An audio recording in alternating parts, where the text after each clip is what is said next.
and then deleting. You go ahead and you get rid of all distractions, of all non-revenue producing activities, right? And you do this as much as possible, as much as possible in terms of systems, okay? The idea is that you have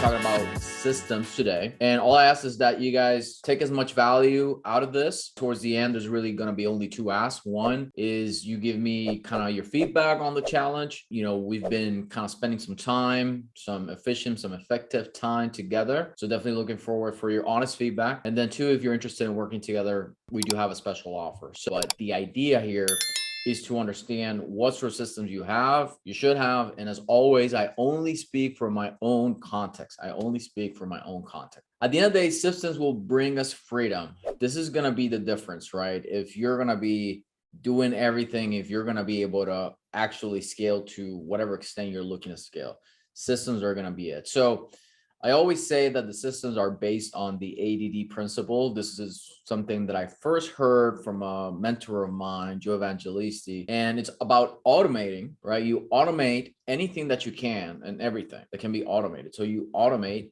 you delegate.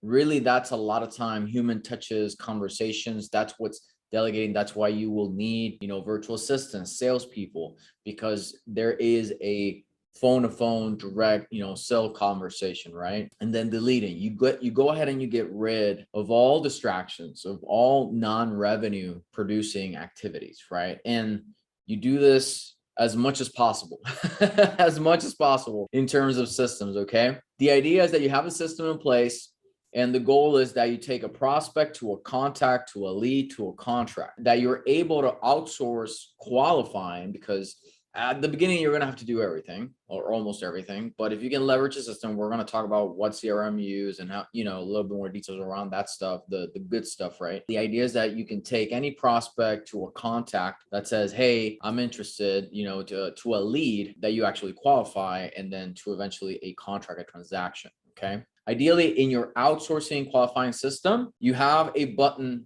that follows up for you. Context is that, anybody that comes in that's a solo person, like a solo investor, really the goal is to get them to 50K a month, right? That's immediately kind of where we set our targets at. I want to talk more about that. Nurture machine. So actually having a machine that works for you and that is not necessarily task heavy, and that actually triggers actions and follow-ups to the right stage. So if we've never talked with them, but they've responded to some of our marketing, that's what we call a contact stage. And really the messaging here is, I'm trying to reach you from your inquiry. So you responded. It's not quite a prospect. Prospect's more like maybe somebody on a list, but a contact is more like, hey, I'm trying to reach you because they responded to some of our marketing, but we're yet to qualify them. And then on the lead stage, it's about nurturing. It's we have talked. Why have you not taken any action? So like if you guys, right, for my education business, if you guys are on my email list, one of the call to actions is book a call. Right? Book a call, book a call, book a call. And if you're talking with a seller, it's like, hey, we just helped a seller sell in your same type of situation. So those are really the main two kind of autoresponder, auto follow-up that you have to have in place in your nurture machine. Okay. And then three is about having something that's scalable, that's lean and mean, and that you can just plug in people with predefined roles and task flow from contact to close. What does all mean? My experience, you shouldn't be messing with Podio, Globiflow. You shouldn't be getting worried about, okay, let me write a 20, 30, 100 email sequence or follow-up situation. You shouldn't be worrying about that, right? You should just have a plug and play solution. With that said, let's kind of jump in here a little bit more in detail. Looking at it from a bird's eye view, if we're looking at outsourcing some of our qualifying, you need to have automated new contact responses. Like, hey, I just got your message, right? If they just submitted a lead, I just got your message.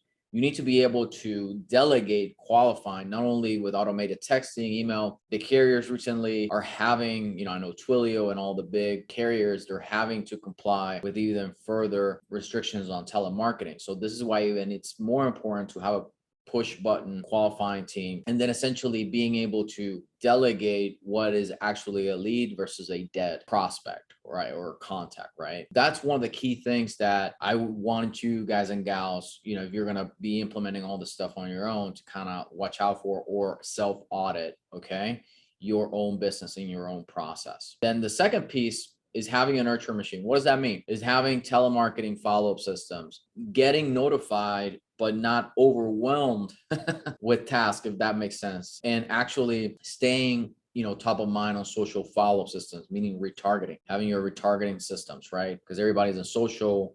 You want to stay top of mind, okay? And then the third big piece around this is scalable launchpad. What does that mean? Is having a plug and play system that you can essentially let people self onboard. Let's say you hire and fire acquisition people, hire and fire dispo people. You want to be able to have them come in and have some sort of self onboarding process as much as possible, so that your job is not becoming an HR rep, if that makes sense. And then defining remote teams communication channels. We use Slack mainly in our business, but also in our CRM that we recommend. And then set automated scorecard tracking. So any lead or any contact that comes in, you want to track those expenses, so you can determine what your ROAS is, your return on ad spend, or your return on work if you're doing everything manually. So drop me in the chat if that makes sense. Let me know in the comments if this is helping whatsoever. Just want to make sure that everybody is getting value out of this, because you guys and gals need to kind of look back in your business good. And really, these are the main key questions here. Do I have a system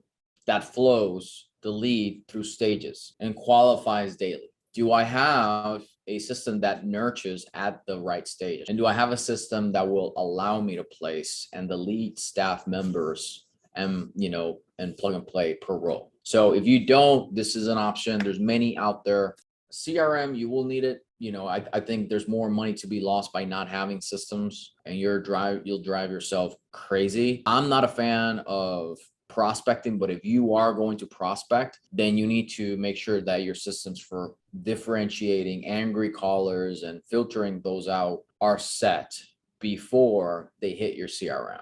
Like, you don't want your CRM numbers to be flagged in spam super quick. You need to have call flows set up so that it filters that out. So as I mentioned, if you can afford at least $2,500 of guaranteed inbound lead flow, you should, because it protects your marketing dollars. If you're trying to do this, 100, without ad spend, then you got to serve as the dispo arm in your local market, is what I would say. And that's why we have that $7 Trojan horse video course with some resources for those folks. And then if you're trying to do the prospecting, generally try to recommend vacant properties that are non-listed, which we went over on Tuesday. But you definitely do not, Luis, you definitely do not want to overwhelm your CRM with bad calls or people, just saying, take me off your list. That's not what you want. Your CRM should stay clean of people with intent. The idea, though, is to streamline deal flow. So a lot of people are thinking, hey, kind of like cost per lead, stuff like that. The idea is like, really, what's the return?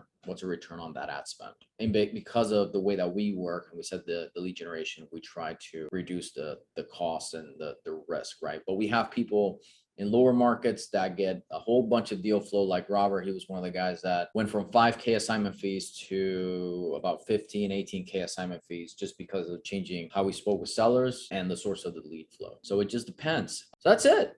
Keep it nice, short and sweet. Hopefully this was valuable. This made sense for everybody. Appreciate y'all. Thank you so much for coming. If there's anything I can do for you, feel free to reach out. Let me know. You can send me a DM or reply back with an email. And I hope, yeah, absolutely, Luis. Absolutely. It was very enjoyable. So yeah, take what we've discussed, definitely implement it, see it work. And really the goal here is to earn y'all's trust and actually, provide value so that you guys can go back to your businesses, self-audit, and implement. All right. So with that said, stay blessed. Feel free to send me out any questions that you may have. All right?